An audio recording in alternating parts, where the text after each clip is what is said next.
We have talked plentifully. I don't think that's a word. Plentifully. That is a word. We have talked plentifully about HOAs. And Katie, we got to get an update on what's going on in your neighborhood because you had an HOA and then out of nowhere, some youngins tried to start a competing HOA, which I don't even know if is possible or is a thing. So there's been some major back and forth. So just summarize a little bit what you were dealing with and what the shocking update is. I was all types of confused because after like 2 back-to-back HOA meetings, apparently they couldn't agree on something. And I'm like, what else is there to agree on? Because all we have to worry about is a retention pond.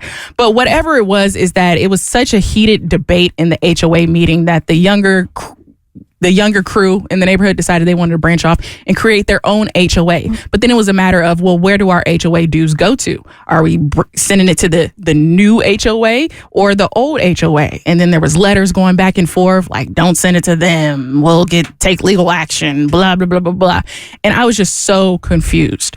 But now I have some more answers.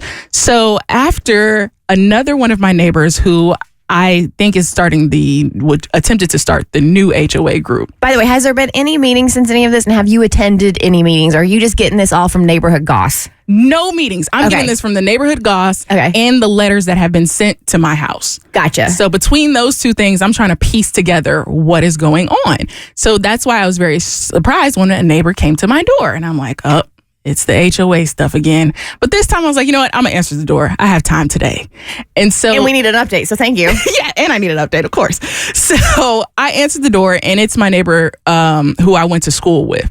And he's like, look, Katie, we need you to sign this letter because we're trying to overthrow the HOA board.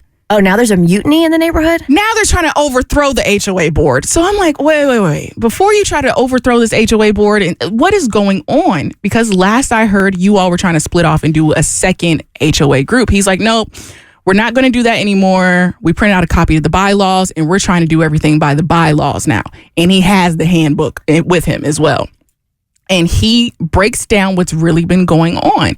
He said that he, just like me, was not really involved in the HOA, didn't care until he received a letter. And in our letter, sometimes I think it's like an annual letter or something like that, we'll get a letter of the breakdown of what the fees are going towards. Which is transparency. That's what you want. If you're going to be paying a fee every year, you're going to want to know where your money's going. So that seems legit. So now, mind you all, there's not a clubhouse in my neighborhood. There's not a pool to maintain. There's just a retention pond. And literally the front entrance that, you would have landscaped. That is it. Apparently, about $10,000 was going towards landscaping fees. Landscaping can be really expensive. Now, it can be.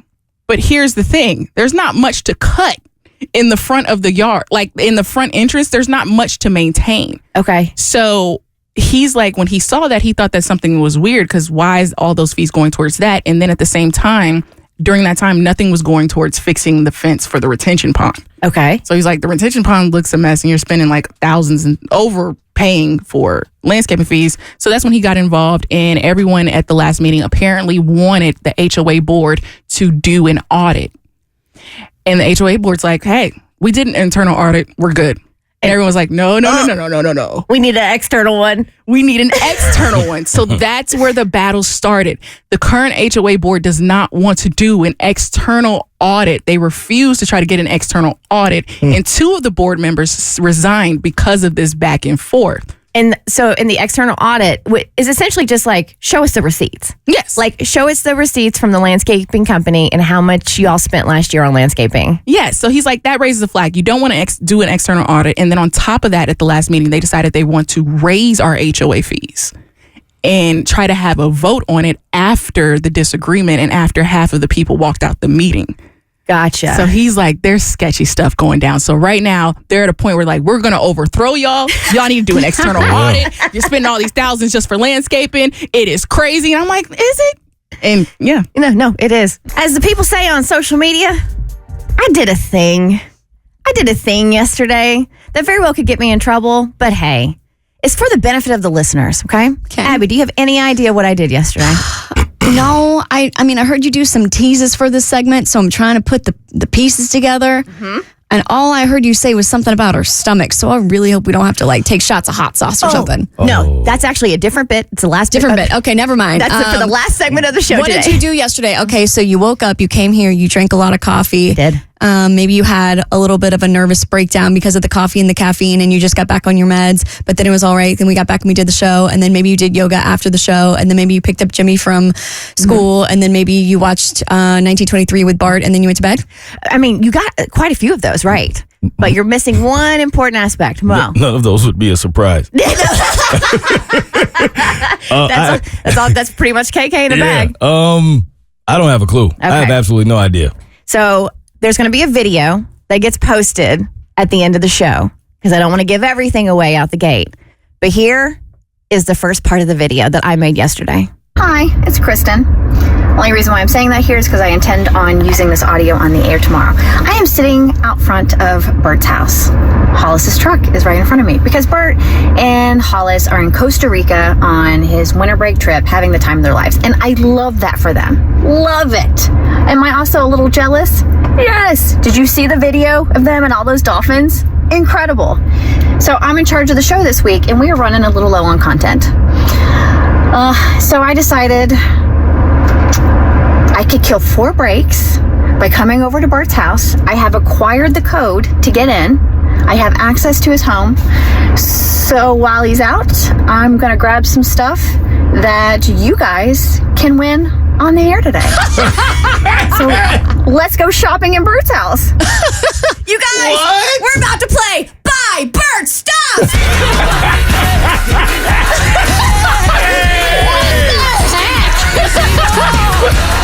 Did we go to church? It's yours! I won it. Yes, Abby, you want it? I don't know yet.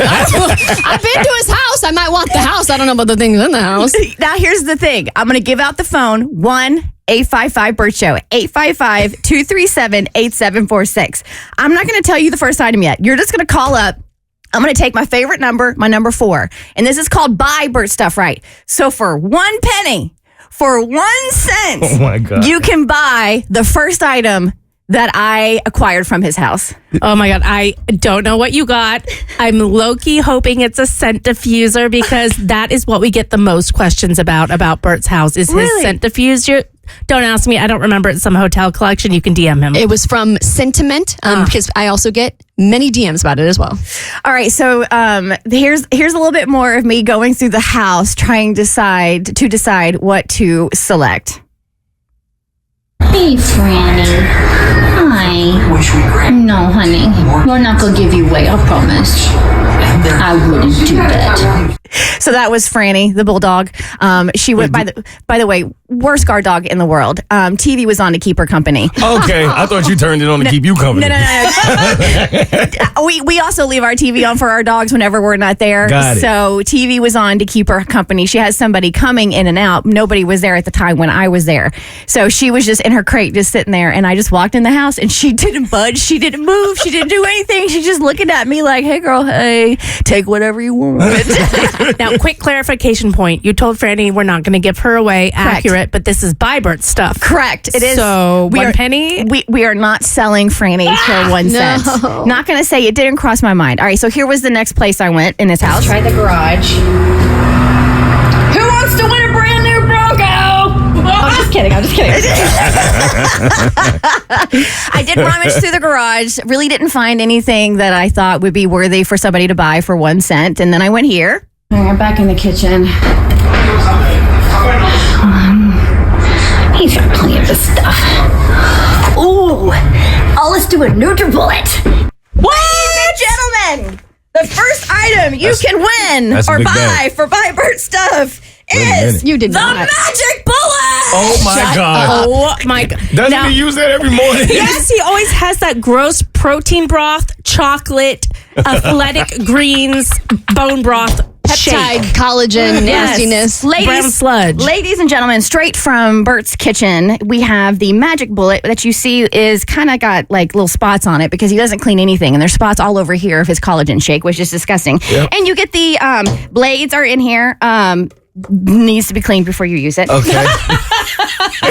I have Thoroughly. the small container and I have the large container. And so this is going to be the first item you can buy of Buy Bert stuff. This might be my favorite segment since I've joined the show. Same. This is incredible. Okay. So I got to hide the other items. Because again, you guys, we're doing this every hour. Oh, yes. Okay. We are doing Even this. better. We are doing this every hour on the show.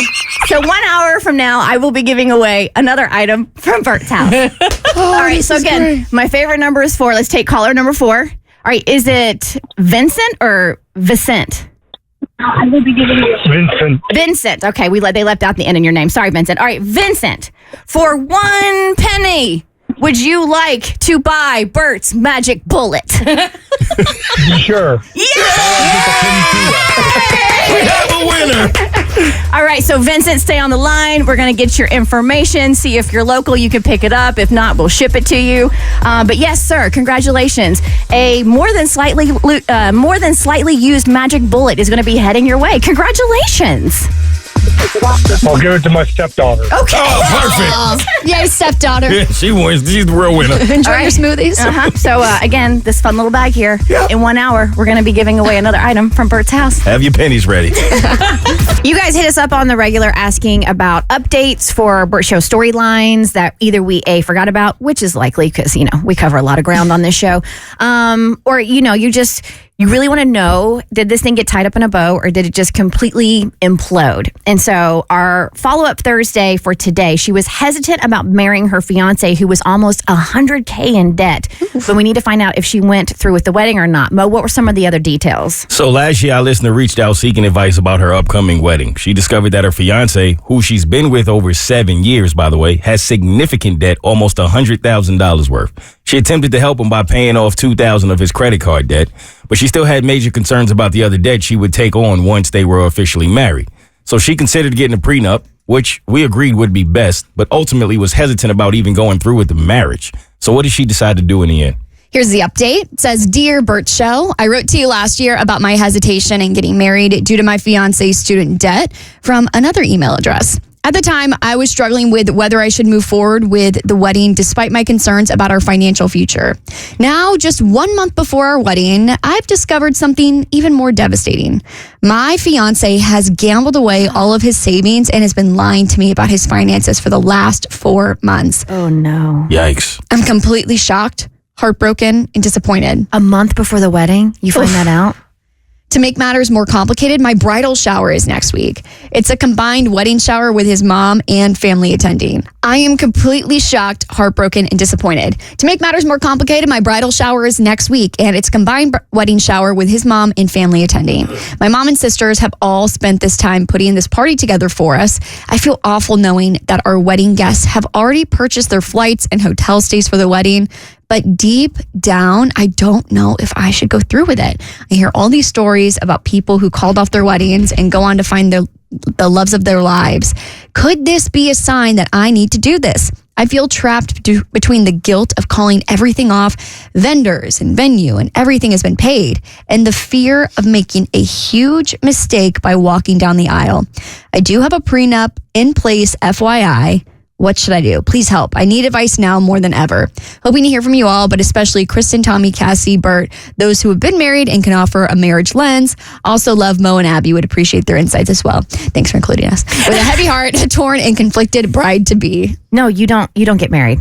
Like I get the guilt of calling off the vendors, but that is so minuscule compared to what you're dealing with here.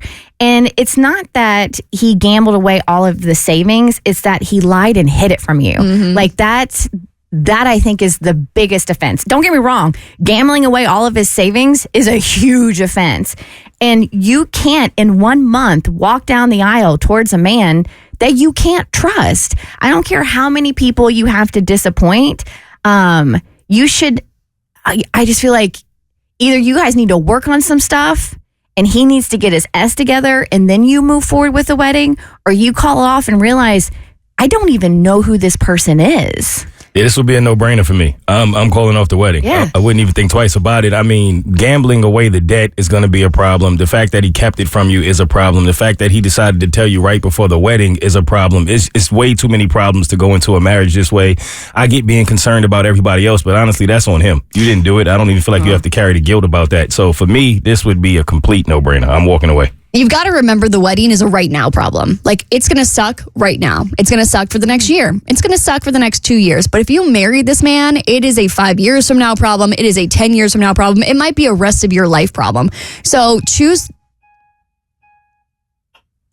the hard thing right now and get it over with so that you don't have to drag out this pain for longer than it needs to be. I think that it can't be said any better than that. And I don't, it seems like an obvious observation, but unfortunately it's not in the way you just said it. Realizing what is a right now problem compared to like a 5-year problem, I think that is the best advice you could give. That's why I gave it.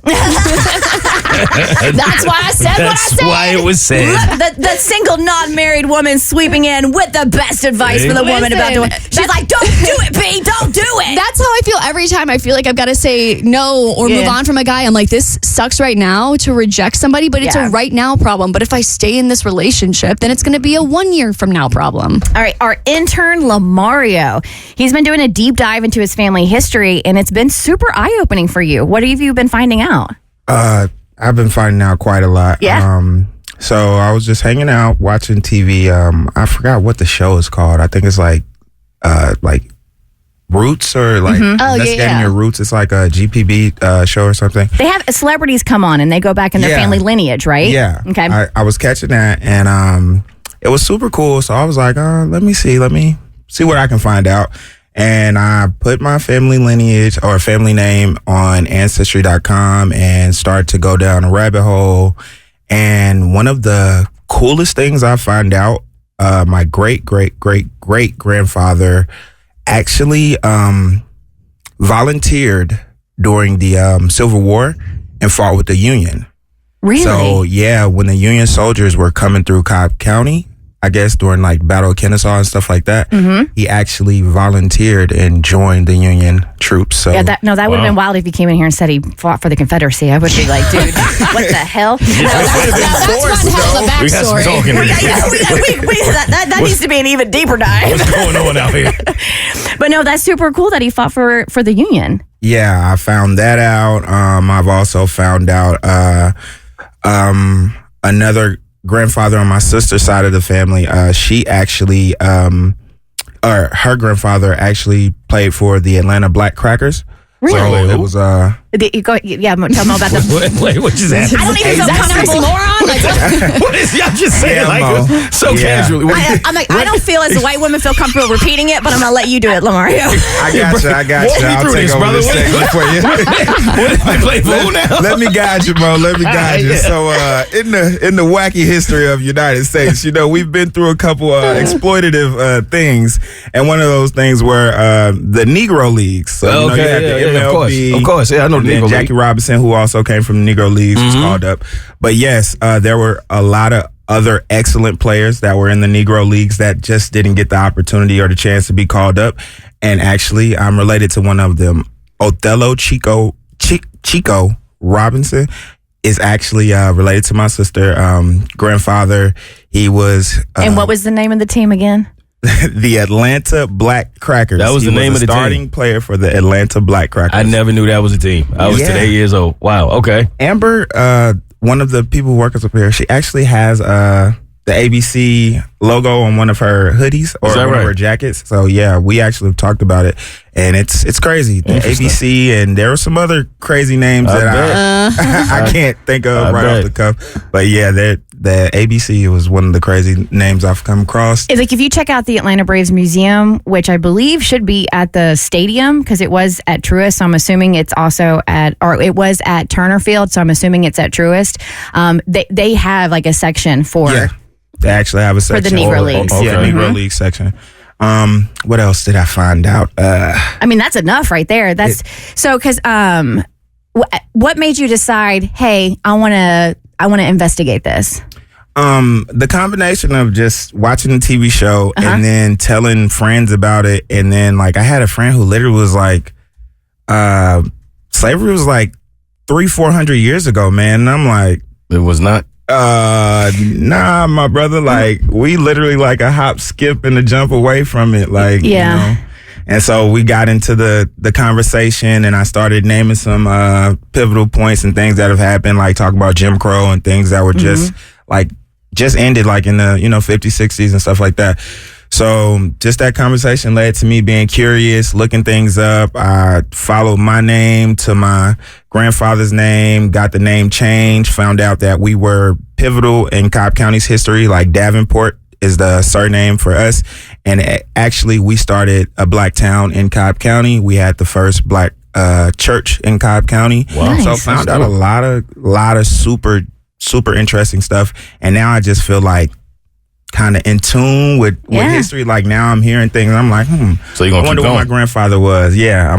Does it give you more of a sense of who you are, you think? Yes. Like I feel more connected to history. Like now I hear stuff and I'm like, oh man, let me wonder where my grandfather was or my grandmother was. And now I kind of have a sense and like, okay, I know I've went back to 1832, 1830. Wow. And to answer you, Mo, I haven't been able to get past that, but that is actually, sorry about that. That is actually when, like, I guess you would say slavery expanded and started to push up north as far as into Cobb County, and it exploded and all of that. So I might not be able to get past that because all I can find out on any paperwork I'm finding is just sharecropper and his name and his color. He was mulatto, so that's what I'm hoping I can find some other stuff on. But I think I might have hit that end of the road. But 1832 is really successful. A lot of people aren't able to go back that far because of all the damaged records and the Atlanta burning,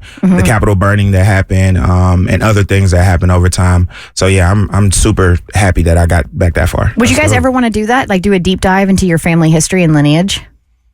Yeah.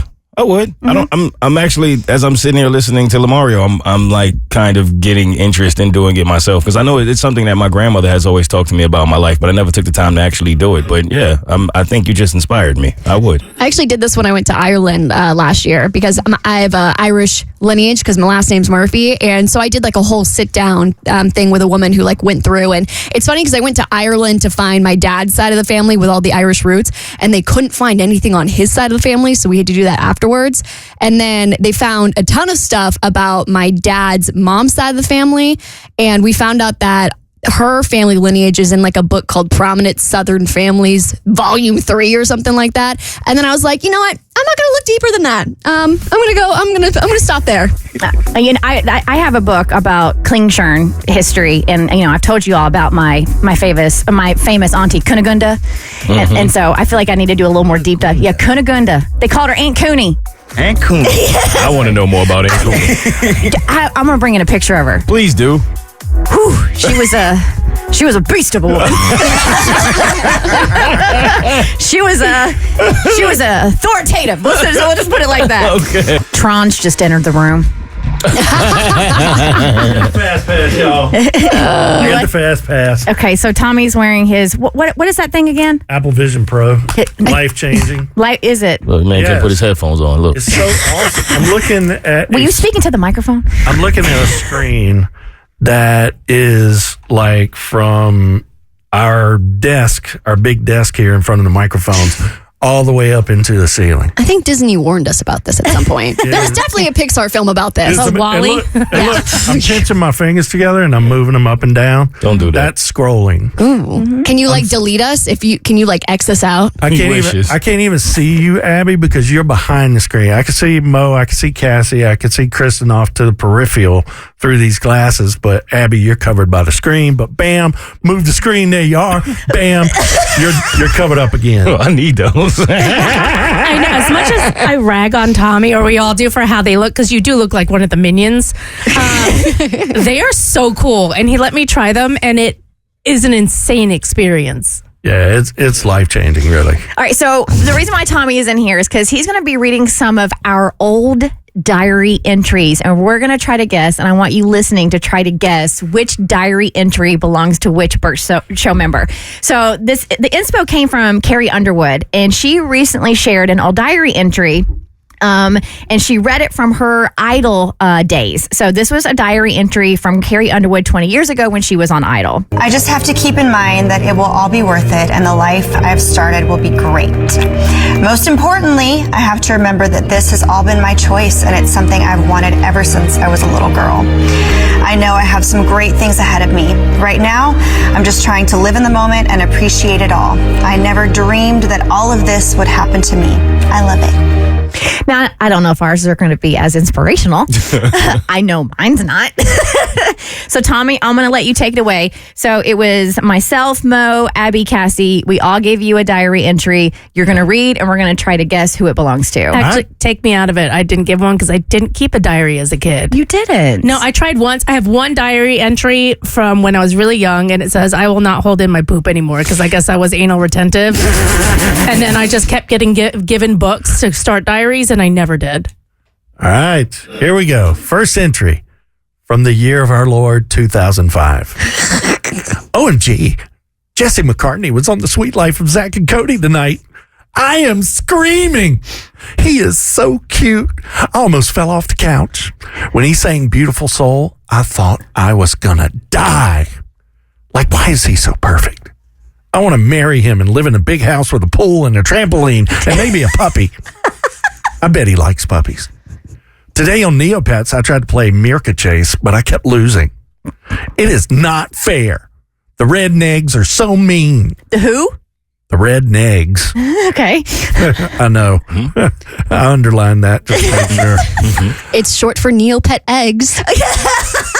Then I did the Wheel of Excitement. There goes the guessing. And the Pant Devil stole my stuff. We already knew. Yeah, we all knew.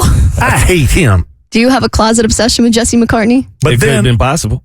But then I got a fairy paintbrush. I am so excited. I don't know if I should use it on my Aisha or my Shoiru. I don't know. I wish I could have two. That would be so cool. Mom is making me get off the computer because she needs the phone. I remember those days.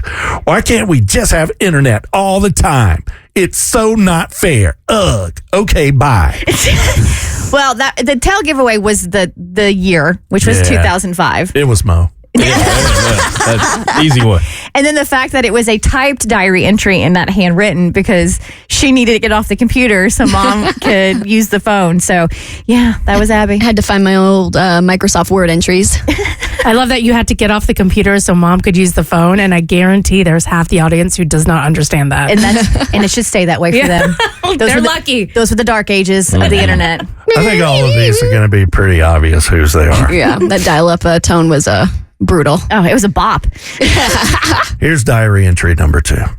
Dear Diary, yo, the day was great. I woke up, threw on my fresh kicks, and was ready to take on the world. Had a rap battle with Zach at lunch. Crushed him, no question. Probably because his name was Zach.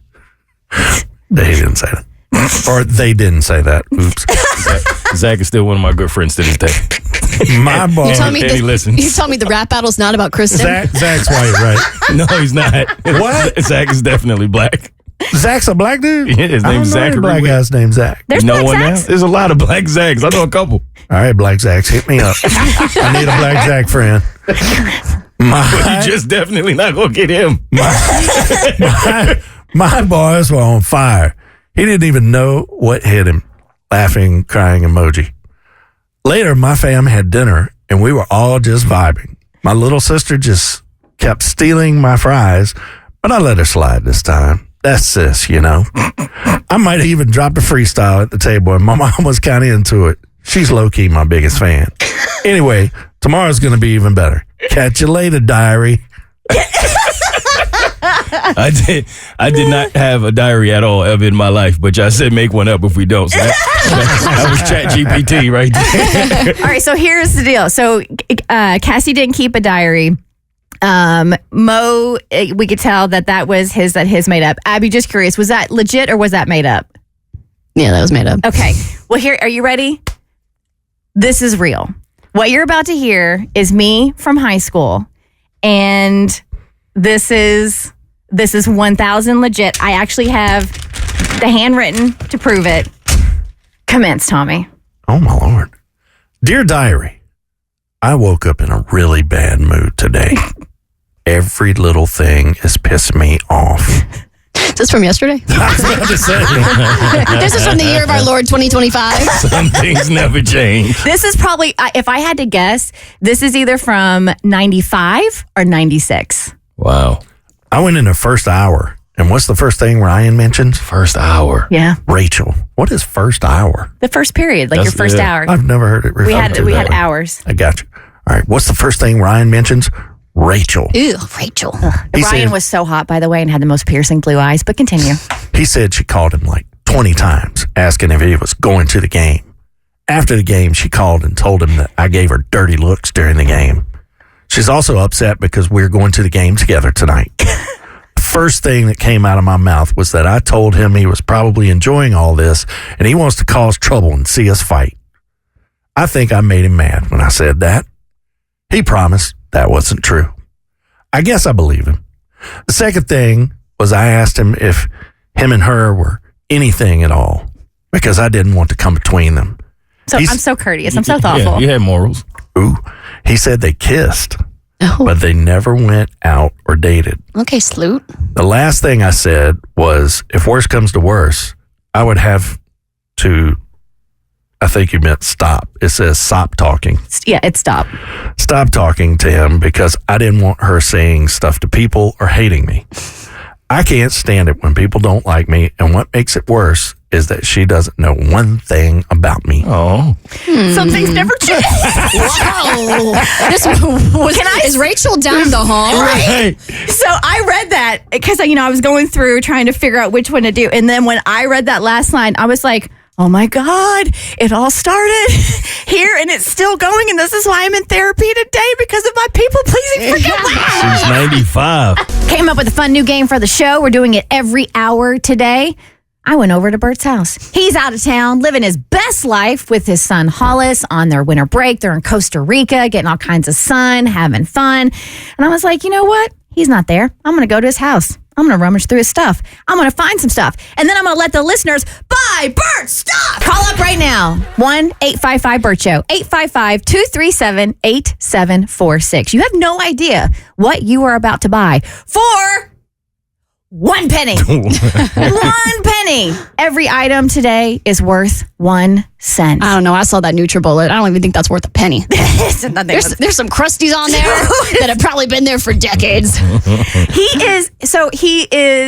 He is not a messy person. Like, he's a tidy person. But man, when it comes to like keeping things clean, that is not his forte. Yeah. All right, so ladies and gents, I acquired the code to his home. I went over there yesterday and I was walking through. His bulldog Franny could have given 2 S's that I was there, whatever. And She showed you around. yeah, no, she didn't even. She stayed in her crate like the entire time. whole time. She came out like once when I went outside to the deck and like his little patio area where we had the Christmas party, because I was like looking in there. But I mean, that was it. So of course I go into his primary bedroom and then I'm checking out the bathroom and then I go into his closet. All right, I found his closet. I don't know why I'm whispering. I'm the only person here. All right, let's see. Shirts, shoes.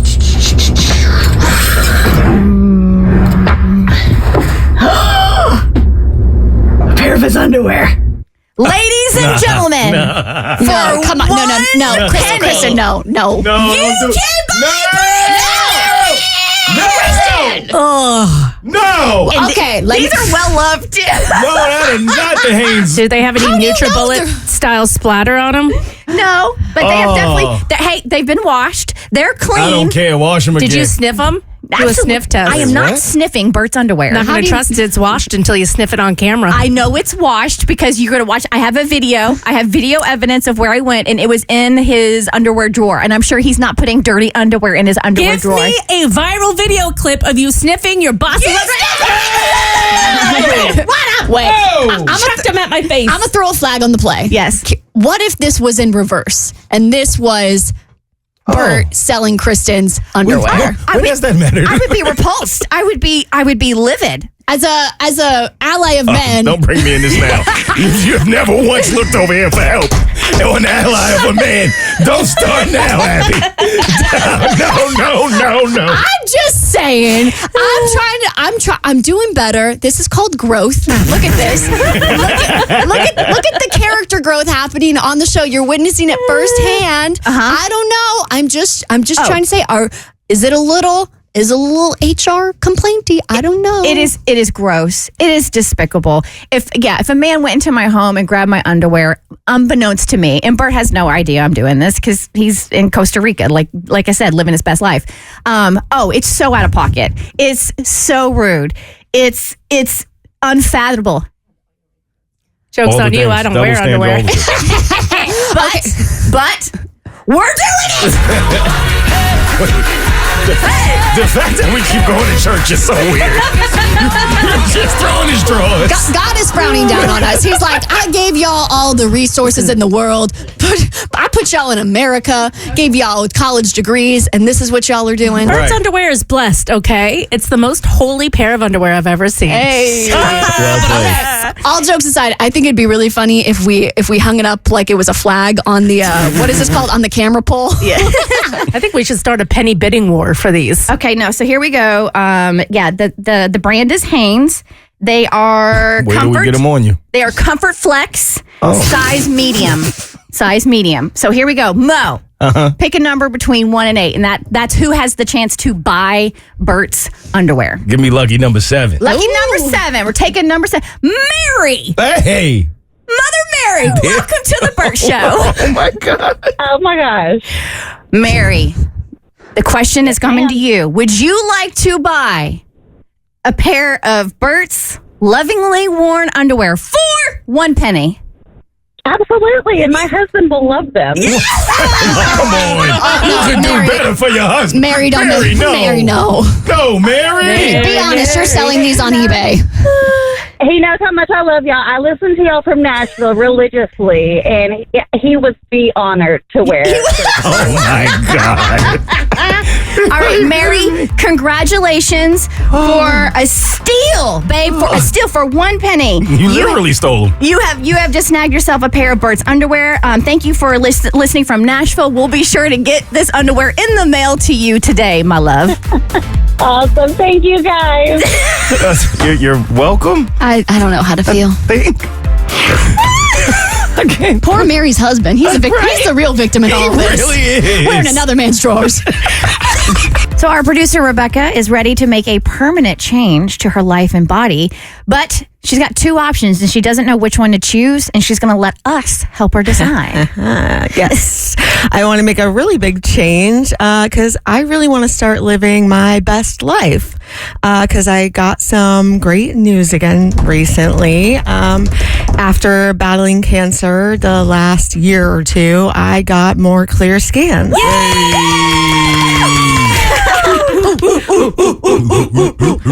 Yeah, F cancer. I almost said the real thing. I don't blame you. And you know what? I probably would have let it slide instead of hitting the dump button. Yeah, thanks, guys. That really means a lot to me.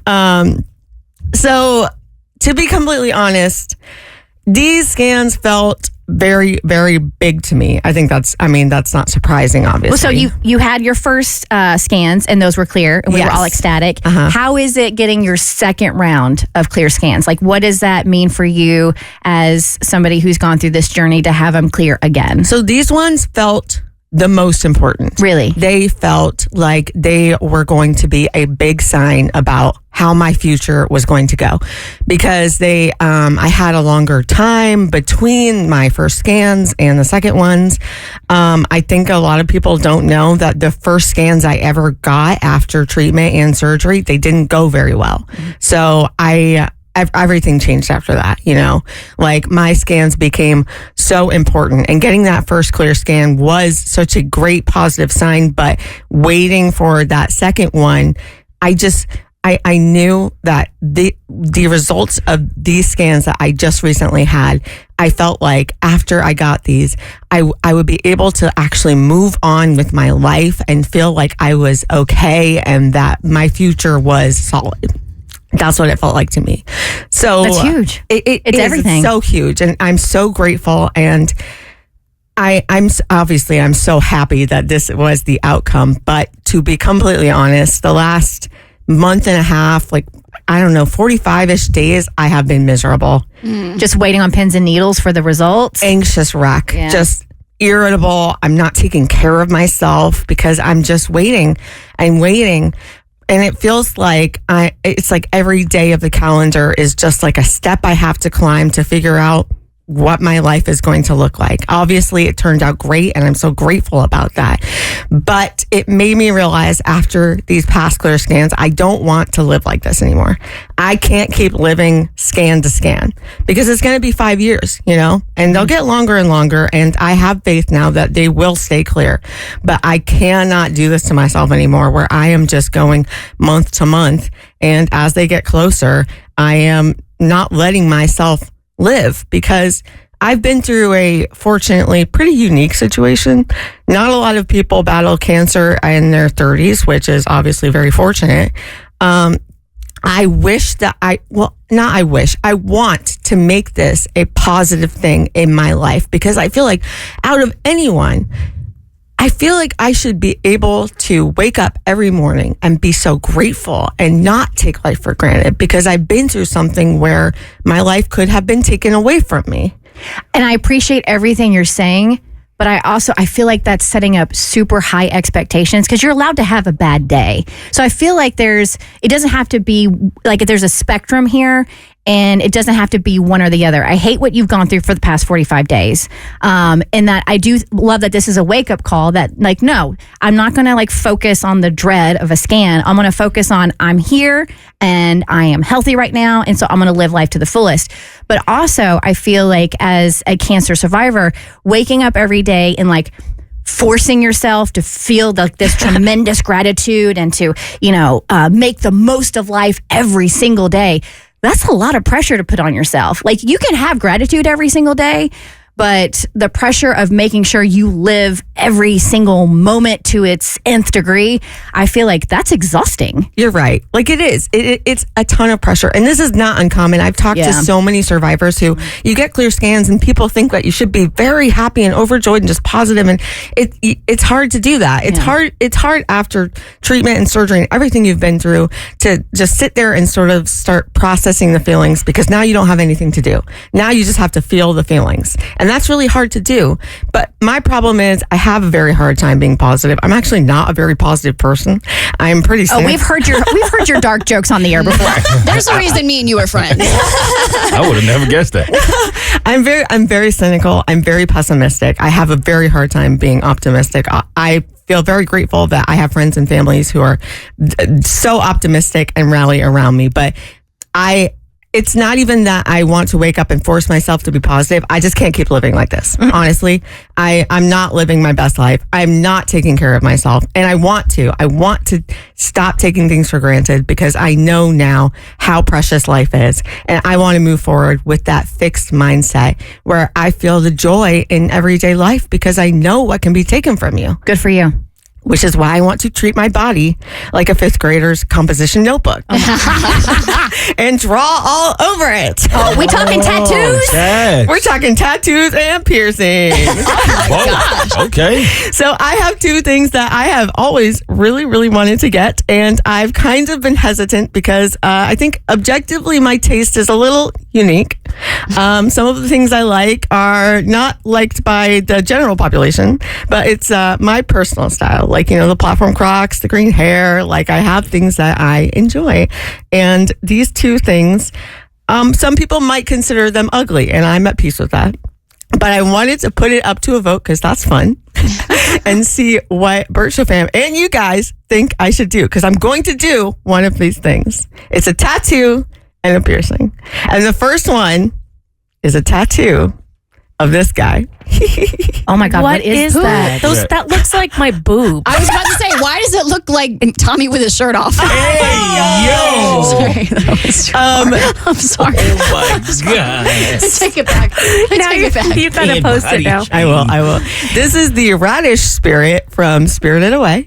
I think he's adorable. He's a big cutie. He's got moobs. He does have moves. But they're his cheeks. Are those his, right? Because Yeah. that's his face. They're coming from his face. It is. His cheeks have turned into these long banana-esque but yeah, he has pecs underneath his long cheeks. Pecs is a stretch. Yeah. Literally. Is that a bowl on my man's head? He's got a little, it's like a sake cup on top of his head. Okay, so I know he's wearing a loincloth as well. loincloth. He And they is match? naked. Yeah, he's got his butt out if he turns around. Very cute. He's the radish spirit. He is a radish, I believe. I actually haven't really seen a radish in real life. So he's from my favorite movie, Spirited Away. Radishes don't look like that. Just FYI. Okay, he's a hint of a radish. A lot less legs than body. And what is this moob-looking creature? How does that relate to you overcoming the struggles and difficulties of beating cancer? I'm glad you asked that. It doesn't. I just like him.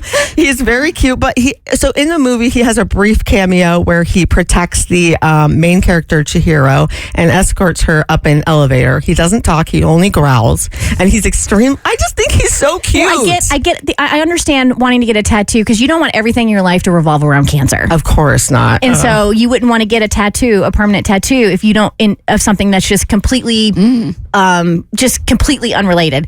And I don't think you can get any more unrelated than that right there. So you're really stepping into, again, it's not the cancer, it's you're stepping into the fact that you want to live your life and embrace it to the fullest. And it's so weird you're having this convo because I had it with my husband, like a similar one yesterday about tattoos. And he's like, it's your body, it's your way of expressing yourself. And I sat there thinking, and I was like, tattoos are forever, but I am not. So go ahead and get what you want. And if that makes you happy to see every day, you should get it. I think so too. Okay, what's the other option though? Because you're either going to do one or the other, not both, correct? Yes. The second option is an eyebrow piercing. Wait, I think that would look so sick on you. Oh my God. Look great. I'm shocked that you think that. Well, it just goes with your whole overall vibe. Like if I got an eyebrow piercing, people would be like, "What? She got drunk and did something weird."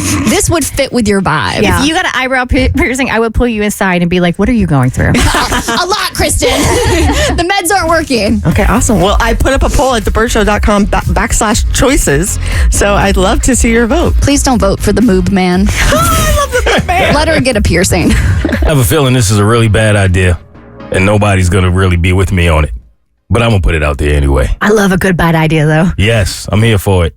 We should start a Bert Show band. What? Okay, no. A Bert Show band. None of us are musically inclined. Have you heard me sing? It's bad. Touche. But here's the thing, right? So Can we just have an instrumental band with no words? I don't think so. We just get up on stage and stare blankly into the audience. No, we jam out. We're playing instruments, but we just don't sing. It's like one of those silent parties, but it's no headphones. It's just really silent. We're just like a really sad Bert Show orchestra. We're mimes. Can y'all have a little more faith in your ability and in your talents here? Okay, have some confidence, right? So I picked up a new hobby. And I've always wanted to play an instrument, always, but it's difficult. That really is the only answer as to why I haven't done it. Every time I've started, I've stopped, and I've never taken it serious enough to actually follow through. This time I told myself, I'm not going out like that. I have to learn how to play an instrument before my time. And it came down, it used to be the drums when I was younger. I really wanted to know how to play the drums. I'm over that. Too much noise, too much time, whatever. So it came down. Not really conducive for apartment living either. Not at all, right? So it came down to either the guitar or the piano. And I was kind of stuck because I really want to know how to play both, but I'm no Prince. So I'm just picking one and we're sticking to it. And I thought to myself, most of the time when I go places, I travel, you always see pianos in places. And I always have that moment of, damn, if only I could play, like I could get on the piano and just really shock people around me. Like, this guy can do that. And so I went with piano. And I started about 2 weeks ago, and I've been taking lessons, and I've been doing like an hour a day. And the progress has been better than I thought it would be. Like, I'm pretty decent, and I think it helped me because I've been doing music my whole life. So I'm learning the different tones pretty easily. But as I'm telling this story to Tommy and Abby at Bert's Big Adventure while we were in Disney, I learned that Abby once almost played an instrument. You said you almost played the guitar. Oh, yeah, I mean, yeah, for like a week. Almost. I almost maybe picked up a guitar. Right? And you put it down. And then it fell down. But this is your moment to pick it back up. I don't know. You know how expensive guitars are? Well, yeah, but they got a couple in the hallway you could borrow. Wait, really? You can't take those autographed guitars that are in the hallway. Get your practice on. Just put it right back. Nobody will ever know. Hey, what are they going to do? Fire me? The engineer's going to walk into the rack room and be like, who's took the Rascal Flatts autographed guitar? They get mad when I eat in the studio. They're not going to let me steal the Rascal Flatts priceless guitar. Right. Mo? Yes. Here we go. Are you ready? I'm ready. I don't know when. I don't know where, but I will do a piano duet with you because I played piano for 8 years. You did? I did. I had a feeling if I brought this to the table, someone else on the staff would have played an instrument or at least tried to before. I played the flute. I could go all Lizzo up on stage with y'all. So Skin flute or real flute? Oh, is that dirty? Yeah.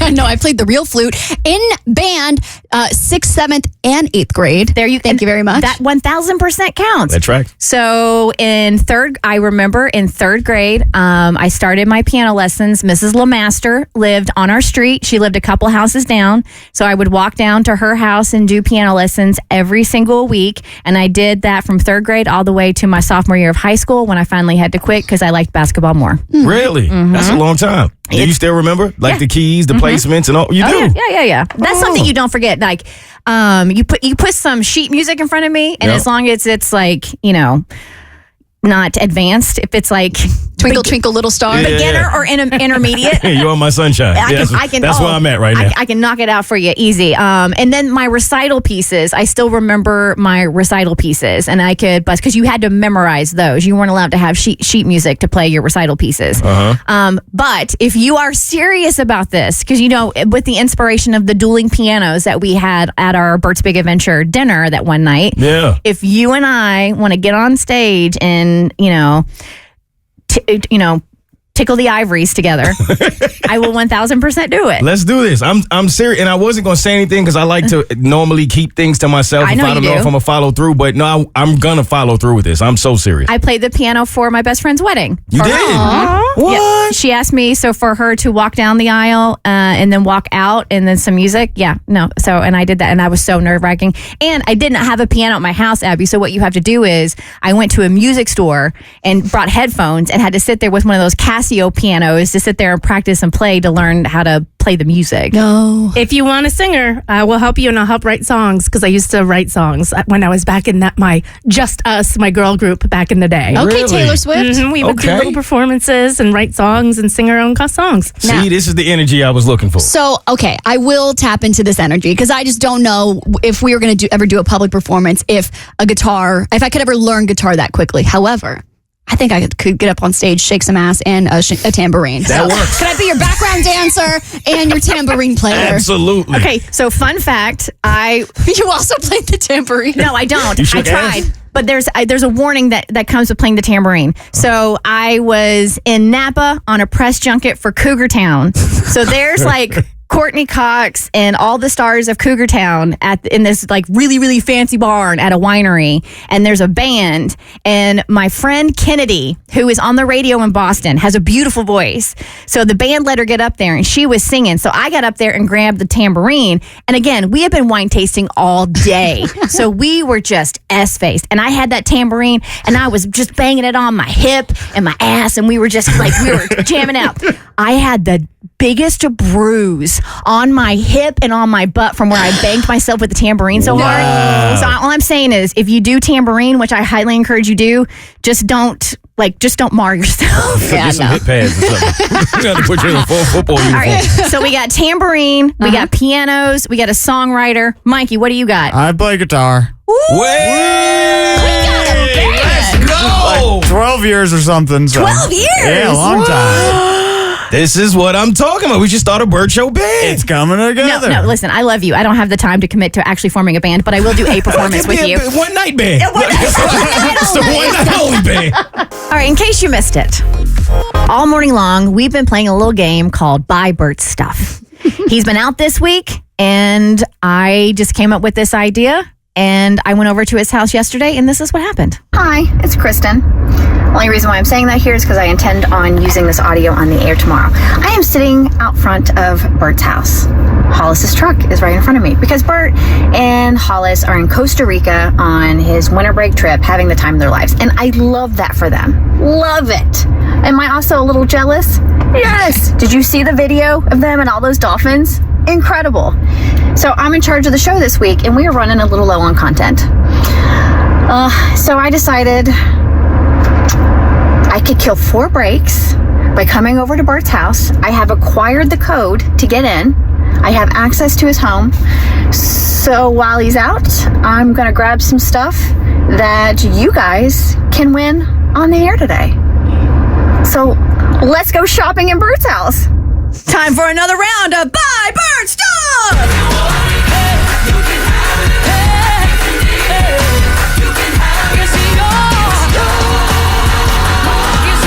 It's yours! I would go back to church if this was the soundtrack. Dang. I know, right? He lit at some churches. Yeah. Oh, but wait, you guys, it's the Power Hour! Hey, yo! It's a power hour. 1-855-BERT Show. 1-855-237-8746. If you would like to buy an item from Bert's house for 1 penny, 1 cent, and yes, this hour is the Power Hour. We have the most coveted item up for grabs. I'm terrified. For you to purchase. Uh-oh. The first hour, what did we give away, Mo? We gave away a magic bullet. Yes, he makes those disgusting collagen bone broth blah, blah, blah, blah, every morning. And so I'm giving away his magic bullet. Abby, hour 2, what do we give away? I'm afraid to admit this on air, but we gave away his used underwear. But they were clean. They had been washed. Still used, though. Allegedly. Allegedly. This hour, we are giving away this. Hello. No. right. Oh, yeah, you're right. Sorry. I thought I was talking to Franny the dog again. All right. A little last minute digging. I'm wondering.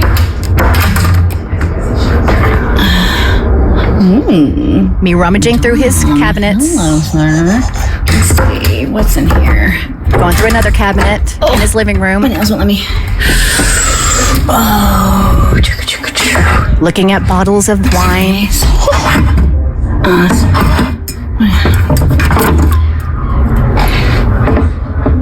Oh my God, shut up. Do I dare give away his Bert Wise Georgia Radio Hall of Fame No. congratulatory bottle of champs? Kristin. I'm leaving. I want got nothing that to do for with him. this. You did? I bought that for him. You Oh, that's did? hilarious. Yes. We're giving it away!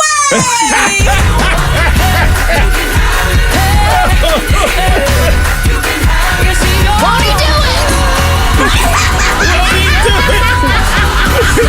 God is good! All the time! And all the time!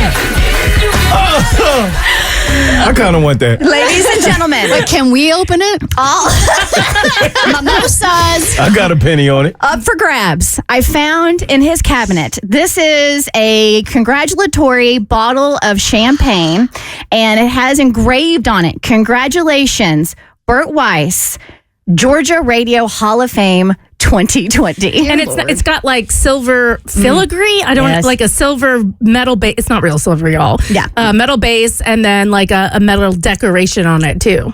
Okay. That is the most beautiful bottle of wine I've ever seen. That is a you. very nice bottle. It's a bottle of champagne that we are giving away for 1 penny. Wow. That Bert got for his Georgia Radio Hall of Fame induction. Okay. Yeah. Wow. All right, From Abby. Cassie. From Cassie. Abby, pick a number between 1 and 9. Well, I'm feeling fine, so let's go number 9. For the wine, number 9. Lisa, the question now is, would you like to purchase this bottle of congratulatory champagne for 1 penny? Yes, I totally want to. That's a win. Congratulations, you just got a $100 bottle of champagne for 1 penny. That's a win. Priceless. I know Mary's somewhere listening like, and I got his drawers.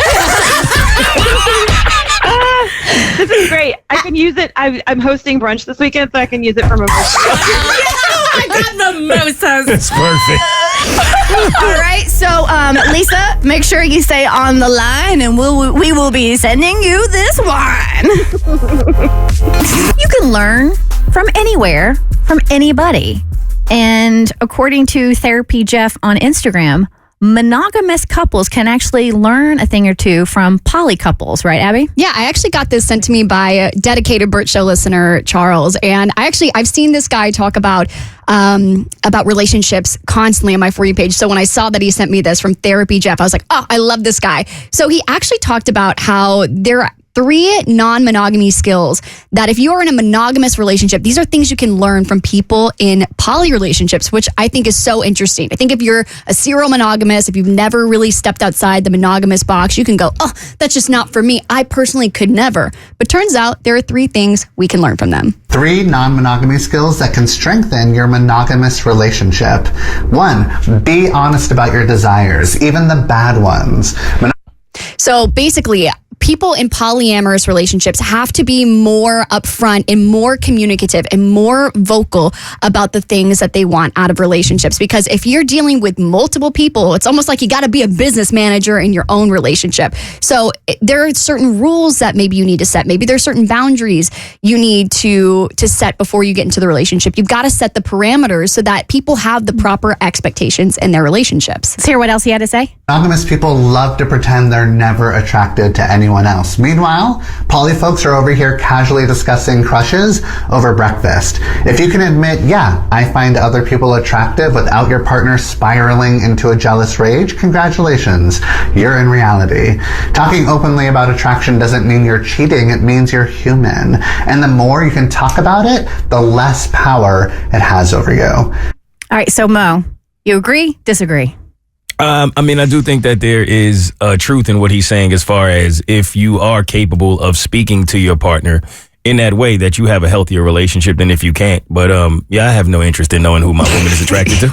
I almost spit my water out. keep that information to yourself. I'm all set. Yeah. I think it's like knowing it's okay to look at somebody and find another. I think it's okay to find other people attractive. I don't think it's cool to be attracted to other people, if that makes sense. Mm-hmm. Like, and all of that is so subjective. So I think you can appreciate the way a person looks if they are aesthetically pleasing to you, but to like, not even just act on it physically, but even to act on it mentally or emotionally, well, then that obviously is what crosses the line. Yeah, and it's tough because I think attraction is one of those things you can't really control. Like if somebody walks by you and they look super fine that day, you can't really help that visceral reaction. The only thing that you can control is yourself. So acknowledging that your partner is experiencing that, but just also having the mutual respect to not act on it if you guys have a monogamous relationship. What if you look but you don't act? Can you look? So I wouldn't gawk. Okay. I think you can take in a glance, a respectful glance, and acknowledging another human being's beauty. Okay, got it. Very well put. But if you're over there and your eyes are like cartoons going like boing, boing, boing, boing, tongue out your mouth, yeah, rolled out like a carpet, that's a different story. Nah, if you're my man, look the other way. Turn the other cheek, my guy. All right, here's number 2. 2, get comfy with jealousy. Jealousy is not a relationship-ending catastrophe. It's an emotion, like hunger or annoyance when your partner loads a dishwasher wrong. Non-monogamous people have to get good at managing jealousy, acknowledging it, figuring out where it's coming from, and dealing with it like adults. Monogamous people often just use it as a weapon or an excuse to control each other. Don't be like that. Instead of freaking out when you feel jealous, get curious about it. What is it actually telling you? 3. So that makes total sense to me, and I actually agree with everything he's saying, because I think jealousy, people, it can be such like a negative term and like a bad word, but if you don't treat it like a bad word and you just treat it like any other feeling and you get to the bottom of it and you can address it without letting it dictate how you control the other person, I think that is key and that is huge. I agree. I agree with everything he said as well. Jealousy is tricky because I do think you can have a healthy dose of jealousy. You just have to know how to control your own jealousy to a certain extent. And I also think your partner should not just take advantage of the fact that you get jealous about things either. I think jealousy can be a red flag, but protectiveness is not. Like if you start to feel a reaction of like, oh, I feel like maybe that guy thinks that my girlfriend's hot or whatever, and you have a protective instinct to be like, no, that's my woman. That's one thing. But if you see something happening in your relationship with maybe your lady or your man, like interacting in a certain way and you start to feel jealousy, to me, I feel like that's more of a signal that maybe something else is happening rather than having just that guarded instinct to be like, no, this is my person. Make intentional agreements instead of assuming the rules are obvious. Most monogamous people just default to, we don't sleep with other people. Duh. But what about emotional intimacy, flirting, having a best friend of the gender you're attracted to, falling in love with a therapist content creator? Non-monogamous couples are really good at defining boundaries before they become a problem. Instead of assuming you and your partner are on the same page, actually talk about what monogamy means to you and what feels okay versus not okay. Look, you can be the most monogamous that has ever monogamied, but there's still a lot to learn from the non-monogamy crowd. If you want your relationship to be strong, hot, and built to last, take a few pages from their playbook. Because at the end of the day, love isn't about ownership, it's about connection. And the best connections are built on honesty, trust, and mutual choice, no matter how many people are involved. Yeah, boundaries aren't a bad word either. And I agree with everything he said there, because I think you need to establish with the person you're with and be vocal about it rather than making assumptions. And if you have those tough conversations, and even they shouldn't be that tough, by creating boundaries, you have to put a relationship shouldn't be a job, but it definitely is work, right? Because you're going to work at maintaining your relationship. And that work involves establishing boundaries and having these conversations rather than just assuming, oh, well, this is my soulmate. This is the person I love. They will never hurt me. If this is the person I'm supposed to be with, we don't have to have these conversations. We're exempt from these conversations because we love each other so deeply. This would never be an issue.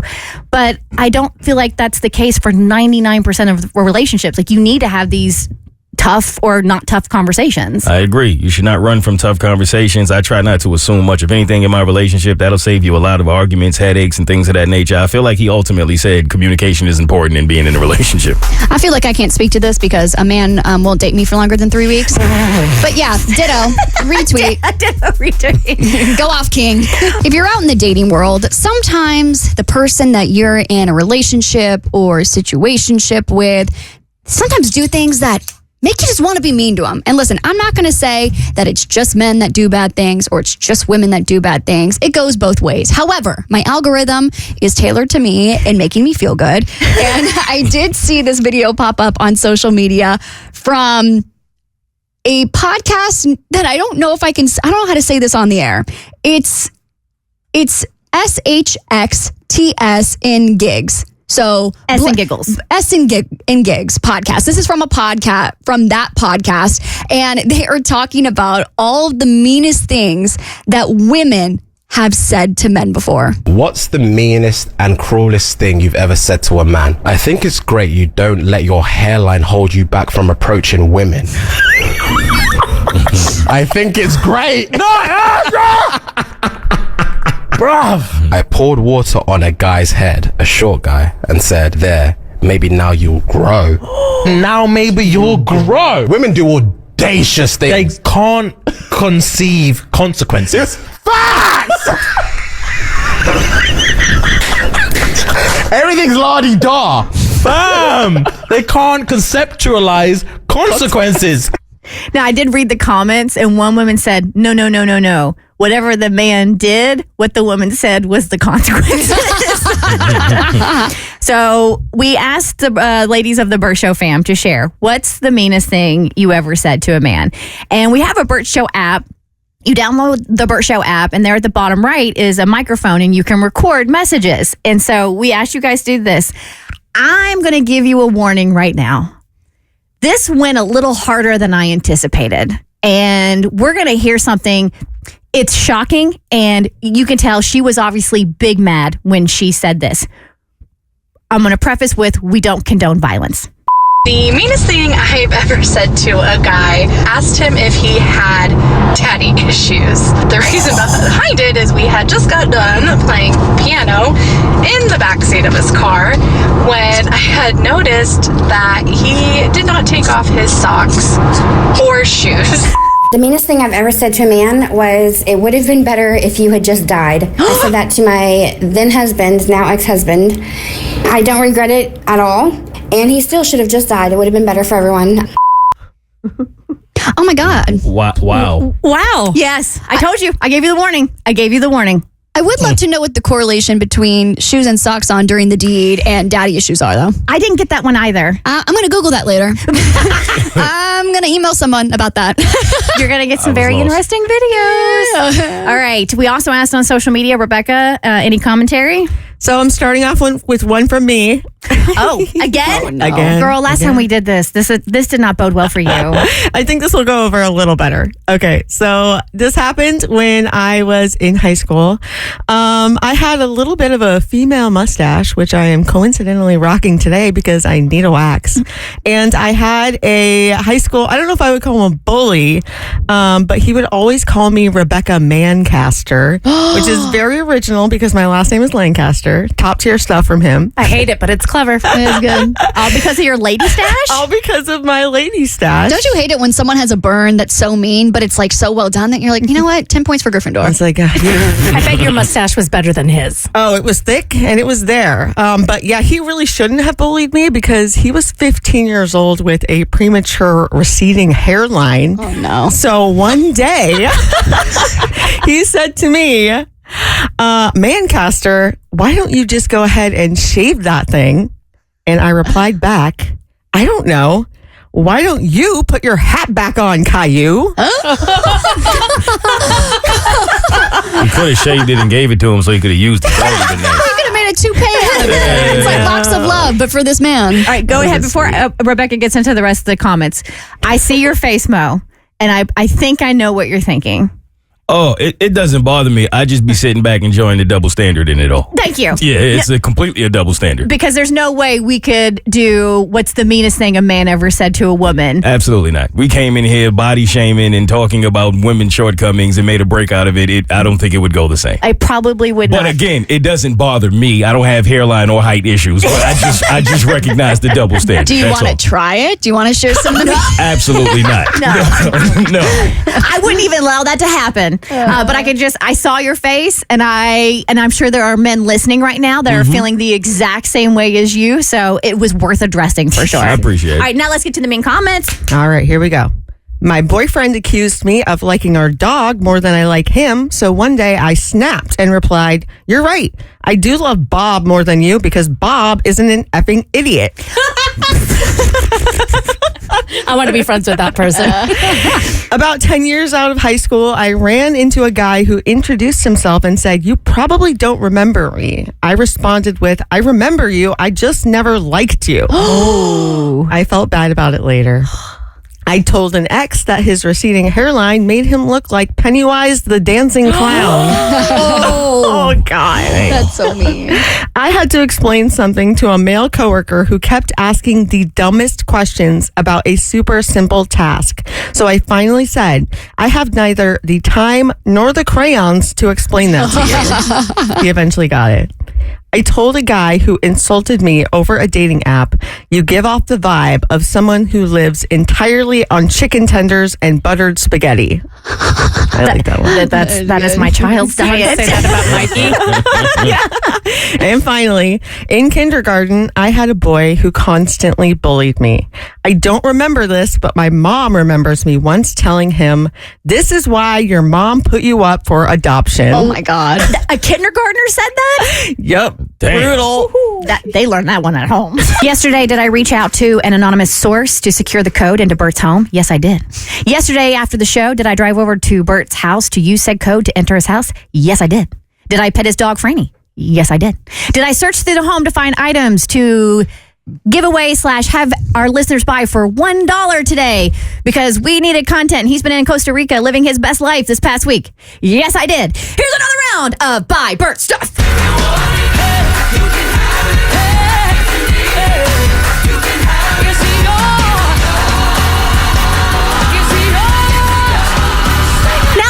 welcome to call up for the mystery item for the 9 o'clock hour. 1-855-BERT SHOW, 855-237-8746. Call up right now. Going to go back to my favorite number 4. That's who's going to be the winner this hour. So whoever's on line 4 is going to win the item that I found hiding in his closet. Some nice watches. Ooh. Some photos. Well, that's a pretty frame with a pretty little lady. You could win a framed photo of Bert's girlfriend, Amanda. Ladies and gentlemen, I have in my hand a really nice picture frame. And if I look, no, I can't make out the price of it. Though somebody actually pulled it off. So this is a beautiful, beautiful photo of Bert Weiss's girlfriend, Amanda. And I felt, and the frame is really nice too. I felt like because it was stuck in a bag deep in the crevasses of his closet, that he's not going to miss it. Oh, wow. He didn't even have that sitting out on his dresser. He did not. This is a photo of his girlfriend in a bag from the back of his closet. It is. That's how much digging I did. I don't know if I should have admitted that, but There we are. But it's a beautiful photo of her, and it's a lovely picture frame. So for one penny, this could be yours. Okay. Now listen, it was between this and another item in the house. I'm not going to lie. It was a tough pick because I went down to the basement and I did not go into his son Hollis's room. I had some respect. All right, it was nice There was of you. some dignity in my digging. I'm glad that you set some boundaries when you were breaking into our boss's home. I didn't break in. I had the code. Yes, consensually breaking in, kind of. He just didn't know. So I went down to the basement and I was, moseying and walking around, and I may have opened doors to storage areas. So I wasn't just looking like in the home, but I actually went through and I found all the Christmas decorations, and I'm like, that's not very exciting. And then I went into another area, and this man has so many items that you can hang on a wall that are not hanging on a wall, right? Like tons of artwork and stuff like that. And there is this giant canvas of him and his 2 kids, his 2 boys. And I think Hollis was maybe 5 or 6 in this, which puts Hayden at maybe 10 or 11. And I was this close to grabbing that canvas, but I'm like, that's going to be really weird if I give away a picture of his kids. But it's not weird if I give away a picture of his girlfriend. Hey.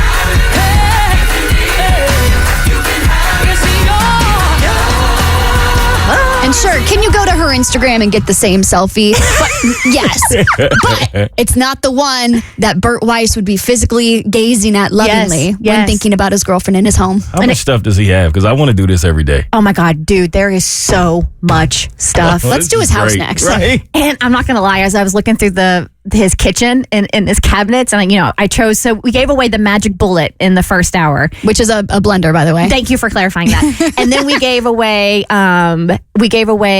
the underwear in the second hour, used underwear that was washed, the engraved bottle of champagne that, unbeknownst to me, Cassie had gifted him for his induction into the Georgia Radio Hall of Fame. That was last hour. Now I have this. I was in his kitchen, and there was some really cute mugs that was his kids had gotten him or made him when they were Oh my God. I was going to say, if you didn't know that the Magic Bullet was a smoothie maker, this sounds like a really sexy setup for a good weekend. Right? And also, I do want to establish the boundaries that I had. So I didn't go into Hollis's room, and I did not go into his nightstand. Oh, okay. All right. I thought that was about probably it. smart. There's 2 nightstands in his bedroom, and I did not touch those. Probably would have cost you a couple of therapy sessions if you had. I have no doubt about it. All right, so let's take caller number 4. Kate, welcome to the Bert Show. How are you doing today? Thank you. I'm good. How are y'all? Great. Welcome to Buy Bert Stuff. So for 1 penny, this lovely 5x7 frame with a gorgeous picture of Amanda's girlfriend in it can be yours. Would you like to purchase said frame of his girlfriend for 1 penny? I would. Yay! All right, stay on the line. Kate, we're going to get your information to see if you can pick it up or if we have to ship it to you, either or. And for 1 cent, congratulations. You are now the winner. Thank you. Say again? I appreciate it. Thank y'all. Okay, I appreciate it. That's a come up. You're welcome. All right, we are done. Yep. No more stuff. Okay. No more stuff. Should have stashed something for his next day off. Do we know what time his flight gets in though? Let's be real. He's not coming tomorrow. We need 4 more items. All right, we do a thing called Follow Up Thursday. There's some storylines on the Bert Show that are left lingering, and we need closure. In this instance, it was the ex-boyfriend, who was so desperate to get his ex-girlfriend back that he presented a PowerPoint presentation on air, which is weird that you would do a visual presentation on air for radio, but it worked. He made it work. And this presentation wasn't to her, it was to her friends, to convince the friends, I'm worthy of being taken back. Abby, give us some more details. So Kenny reached out to us seeking help to win back his girlfriend, Emma, who broke up with him 6 months ago. The main obstacle is that Emma's friends really don't like Kenny due to his past behavior. So Kenny admitted he was a terrible boyfriend who canceled plans, played too many video games, and forgot important dates, including her birthday. For shame. That's a big one. It's a huge one.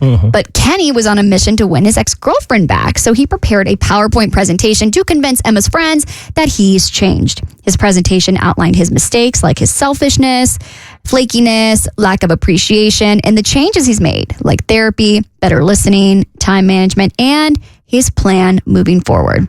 He went on to emphasize that he truly loves Emma, has learned his lesson, and wants to earn both her and her friends' trust again. We were all very impressed with Kenny's presentation, but we need answers. How did his ex's friends react, and did Emma take him back? Here's the update. Hi, guys. Hi. I'm happy to say that this email is sent straight from the inbox of a newly taken man. Okay, Kenny. Hey. Kenny's got game. My man. She did accept me back into her life, and I think the PowerPoint presentation pushed her over the edge to forgive me. I was refreshing the podcast like crazy on my phone all morning. Once I saw it go up, I emailed it to my lady and CC'd all her friends. I thought the email was classier. Emailing it was class because he's keeping it professional, man. It's a PowerPoint presentation. That's fair. This is like a business deal. To whom it may concern. Please watch and listen to said segment on the Bert Show so I can further understand why and if you will ever take me back again. Thank you for your consideration, Kenneth. I did not hear from her friends, but I did hear back from her pretty quickly. She called me and was very surprised, but I could tell she was happy about the lengths I had gone to get her back. I knew then she'd forgive me. We planned to meet each other at a romantic dinner, and I pulled out all the stops. I got her flowers, made a sweet reservation, and I printed the PowerPoint presentation into a pamphlet. Whoa. And I laminated it. What? Wow. My man went all out for his girl. I promised her that night that I would never take her for granted again, and that I would follow everything I had written down. She believed me, and we've been together ever since. I just had one more hurdle to jump over before I officially was her boyfriend again. Her friends wanted to talk. Of course they did. Oh, boy. So a few days later, they invited us both to her closest friend's house. I think I was more scared to meet them than I was to meet up with her. They told me they liked what I had done and I had listened to the episode, but that they weren't convinced. Then one of them grabbed their phones. They said they liked the direction I went with the PowerPoint, but wanted to take it a step further. I would have to learn a TikTok dance and choreograph a TikTok apology to my girlfriend for taking her for granted. Only then would they accept me. Oh, that's hysterical. Oh, I would have drew the line. It's hysterical. But at what point? Like, Kenny has already gone above and beyond trying to win back his love and to try to make amends with the friends. I feel like now they might be just taking advantage of the poor guy. Yeah, he was already on his knees. Now they want him on his feet dancing. Well, I swallowed my pride and agreed. Oh, Kenny. Wow, Kenny. Come draw a line, brother. They taught me the choreography to a song called Renegade. Stop. And I pointed in different directions to where text on the screen would spell out, I'm sorry. Do we have the audio of Renegade? Do we know what this sounds like? This is like peak COVID. Go. Got one. Go. Oh, Kenny down bad. Yeah, Kenny, because I don't know. I don't know if Kenny has the rhythm to keep up with Renegade. Nah, not at all. He should have been a renegade. Is it weird that it was fun? Once I got it down, they filmed the actual video and showed it to me. Thankfully, it turned out to be a prank. They just wanted to see how far I'd go for my girl. And now they know I'd do pretty much anything. But they did say they're saving that video for blackmail if I ever mess up again. Fine with me. Thank you guys again for helping me make this right. Kenny. Hey, Kenny. Go, Kenny. Got her back. Good for you. All right. Last break of the show. Bert is supposedly back tomorrow from Costa Rica. And so this is the last break that I can control and be completely stupid. So I thought, what better way to end my host reign on the show with a stupid bit of the week. Sometimes it's fun to be stupid. Everybody gets stupid, stupid. Everybody gets stupid, stupid. Yo, you don't even know what stupid is. It's about to get all stupid up in here. Normally I like to dance during that intro. I'm terrified as to where this is going. I know, I'm 'cause sad. You've heard the teases because I'm like, I don't think you guys are going to love this. It might upset your tummy, but this is a viral challenge that has been going on for some time. And I'm shocked that we have not participated. And I'm even breaking something I haven't done in 5 years. I haven't done something in 5 years that I'm doing today just to do this challenge. And what we're going to do is the Sprite challenge. I don't know if you've heard about the Sprite challenge, but you're supposed to drink an entire bottle of Sprite without burping. But the burps are insane when you do. Yeah, Abby, I know you're worried about sugar intake, so I got you the Sprite Zero. That's so considerate of you. All right, so just to give you an idea of what it sounds like, these are the top 5 viral Sprite challenges from TikTok.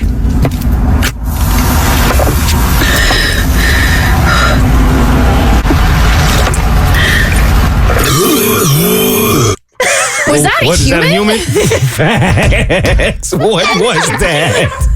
Wait, here comes another one.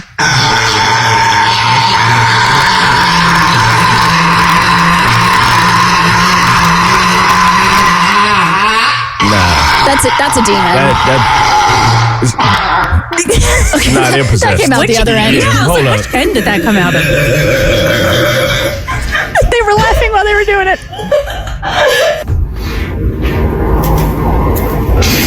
Alter, wir machen die auf TikTok alle ein Video von 1 Minute, das geht schon 5 Minuten.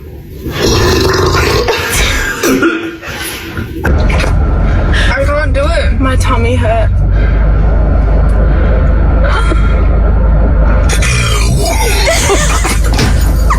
What the heck? I am so excited about this because we did do this for a social media bit. We did? But we did. You weren't in it. It was like other members of the show, but it didn't go well. But that's because I was cheap and I was like, we can split a Sprite. It's fine. And it was lackluster. You really need the whole Sprite. Yes. But by that point, I was like, I'm not doing this. But I really want to know what it sounds like. So I'm so excited. So this has such a high failure probability here, right? I don't know what's going to happen to us. I don't know if we're going to get burps. I don't know if it's going to be funny or not. But just watching the videos, I was cackling. So in front of us, and I Googled how to make sure you do it and do it right. We all have a 20 fluid ounce Sprite bottle, right? Okay. And we're supposed to chug this as much as we can. And for the record, I haven't had soda in 5 years. Oh, dang. Wow. I stopped drinking soda when I got pregnant, and I haven't had one in that long. So this is going to be my first soda in 5 years. Because, hey, if I'm going to ask you guys to do it, I'm going to do it along with you. Okay. So we're all going to sit here. This is going to be horrible radio right now. Wow. You're just going to listen to us chug.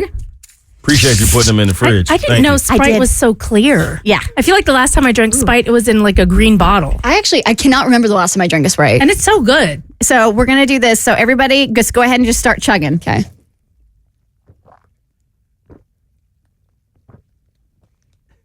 Chug, chug, chug. Oh, it's so sweet. Chug, chug. I just had an iced coffee too. Oh, That's God. not going to go Hold well. on, here we go. Bear with us, y'all. Bear with us. Oh, I feel one coming.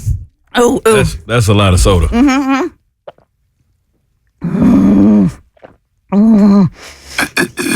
Oh my God, the sugar. It's so much sugar. Abby, you are not chugging. Okay. You're being a wuss. Oh, God, oh, God, oh, God. That's sugar. Nope, it was a baby one. Okay, here we go. Keep it chugging. I'm trying, man. Oh, wrong hole. Oh, they come out the wrong hole. Oh, wait. Hold on. Hang on. Oh, oh, my God, this is so nasty. Hang on.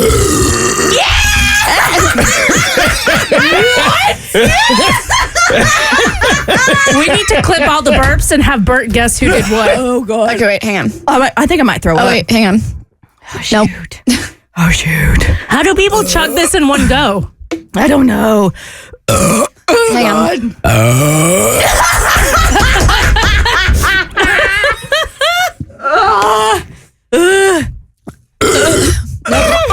Nope. Oh, God. Why does this sound like an exorcism? What the hell was that? Did it? I He did it. chugged it. He chugged the whole thing. Wait. Oh my God, I do feel like I'm gonna throw up. How are y'all doing this? Okay. I can't do it anymore. It hurts. I think that's all I got. I can't breathe.